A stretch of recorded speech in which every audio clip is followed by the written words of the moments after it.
اكتر من 10000 شخص مشاركين في الجيف اواي دي. صراحه جات لي فكره صايعه عشان نختار الفائز بالجيف اواي دي. خليني اقول لك الاول ليه الناس بتتعارك على السماعه دي. السماعه دي شبه الايربودز برو 2 بالملي، زائد ان فيها ميزه الترانسبيرنسي مود والنويز كانسليشن وكل حاجه زي سماعه ابل بالظبط. انا هقسم الورقه دي 3 اجزاء: تيك توك، انستجرام، يوتيوب. وهنتني الورق ده كويس جدا جدا جدا، ونجيب بورنيته ون بيس دي ونحط فيها الثلاث ورقات. هحاول اخلي الجزء ده من غير قص خالص بالمونتاج عشان خاطر يكون فيه مصداقيه. احنا طبعا متعودين على المصداقيه مع بعض، بس عشان خاطر الناس الجديده يعني. يلا بينا، بسم الله.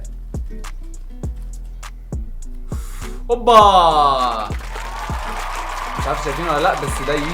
الناس مفكراني في اليوتيوب ان انا نسيتها، وانا اقدر انساكوا برضه. تعالوا بينا نختار من اليوتيوب. والفائز معانا رغم ان اسمه غريب جدا، بس المهم انه عامل لي فولو. اسمه يوزر بي جي 2 في او، حاجات غريبه كتير قوي كده. انا بحبك قوي، زائد متابعك من زمان، ايام لما كان ابوك طلع معاك، زائد منتجك جامد قوي ومحتواك جامد. شكرا بجد على تعليقاتكم كلكم، وتاكدوا ان دي مش اخر جيف اواي. يمكن يكون في بوكس كده جاي في الطريق ومليان جيف اويز ولا حاجه، او جاي يعني، ما اعرفش الصراحه، مش متاكد. شكرا جدا لموبايل ستور على الجيف اواي الجميله دي. وخليني اقول لك ان